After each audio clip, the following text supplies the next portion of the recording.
भारतीय शेयर बाजार में इस साल जुलाई से लेकर अब तक आईपीओ मार्केट में जबरदस्त हलचल रही है। जुलाई और अगस्त के महीने में लिस्ट होने वाले कई स्टॉक्स ने लिस्टिंग डे पर आम निवेशकों को अच्छा खासा रिटर्न दिया है। 2023 के साल में अब तक लिस्ट होने वाले 18 में से 16 शेयरों का रिटर्न लिस्टिंग डे पर पॉजिटिव रहा, जबकि 5 शेयरों ने तो पहले ही दिन 50 से 93% का रिटर्न दिया है। अब अगर आप सोच रहे हैं कि आईपीओ से कमाने का मौका चला गया, तो जनाब आप गलत हैं। आज से शुरू होने वाले इस कारोबारी सप्ताह में 2 इनिशियल पब्लिक ऑफर यानी आईपीओ ओपन हो रहे हैं। अब इनके नाम क्या क्या हैं और क्या काम करती है ये कंपनियां, ये सब बातें जानने के लिए आपको हमारा ये वीडियो अंत तक देखना होगा। पहली कंपनी आरआर केबल लिमिटेड है। इस आईपीओ के जरिए कंपनी 1964 करोड़ रुपए जुटाना चाहती है। इसके लिए कंपनी 180 करोड़ के 17,39,130 फ्रेश शेयर इशू करेगी। इसके साथ ही 1,784 करोड़ के शेयर कंपनी के प्रमोटर ऑफर फॉर सेल यानी ओएफएस के जरिए बेचेंगे। आरआर केबल लिमिटेड ने इस इशू का प्राइस बैंड 983 रुपए से लेकर 1,035 रुपए तय किया है। रिटेल निवेशकों को मिनिमम 1 लॉट यानी 14 शेयरों के लिए बिड करना होगा। यदि आप आईपीओ के अपर प्राइस बैंड यानी 1,035 रुपए के हिसाब से 1 लॉट के लिए अप्लाई करते हैं, तो इसके लिए आपको 14,490 रुपए इन्वेस्ट करने होंगे।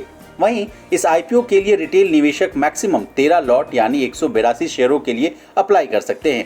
इसके लिए निवेशकों को अपर प्राइस बैंड के हिसाब से 1,88,370 रुपए खर्च करने होंगे। अब इस आईपीओ के लिए कौन कौन से दिन अहम होने वाले हैं ये जान लीजिए। रिटेल निवेशक इस आईपीओ के लिए 13 सितंबर से लेकर 15 सितंबर तक बोली लगा सकते हैं। शेयर्स का अलॉटमेंट 21 सितंबर को होगा। वहीं अगर शेयर्स अलॉट नहीं हुए तो आपको 22 सितंबर को पैसे रिफंड हो जाएंगे। 26 सितंबर को कंपनी के शेयर एनएससी और बीएसई पर लिस्ट होंगे। अब जिस कंपनी में पैसा लगाना है उस कंपनी के बारे में अच्छे से जानकारी ले लीजिए। आरआर केबल वायर और केबल मैन्युफैक्चरिंग कंपनी है। जून तिमाही में वायर और केबल सेगमेंट में कंपनी की 71% हिस्सेदारी थी। इसके साथ ही company fast moving electrical goods भी बनाती है, जिसमें पंखे, लाइट, स्विच सहित अन्य इलेक्ट्रॉनिक प्रोडक्ट्स के नाम शामिल हैं। अब आइए दूसरी कंपनी पर। सैमही होटल लिमिटेड दूसरी कंपनी है जिसका आईपीओ 14 सितंबर से ओपन हो रहा है। रिटेल निवेशक इस आईपीओ के लिए 14 सितंबर से लेकर 18 सितंबर तक बोली लगा सकते हैं। 27 सितंबर को कंपनी के शेयर नेशनल स्टॉक एक्सचेंज और बॉम्बे स्टॉक एक्सचेंज पर लिस्ट होंगे।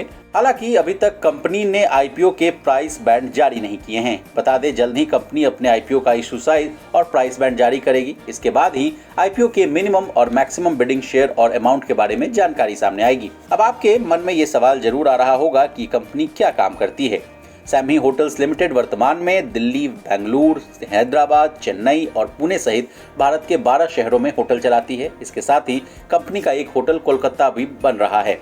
अब हमने आपको दोनों आईपीओ के बारे में विस्तार से जानकारी दे दी है। अगर आपको इन आईपीओ में किसी भी तरह का निवेश करना है तो अपने फाइनेंशियल एडवाइजर की सलाह लेना ना भूलें। ब्यूरो रिपोर्ट, विस्तार।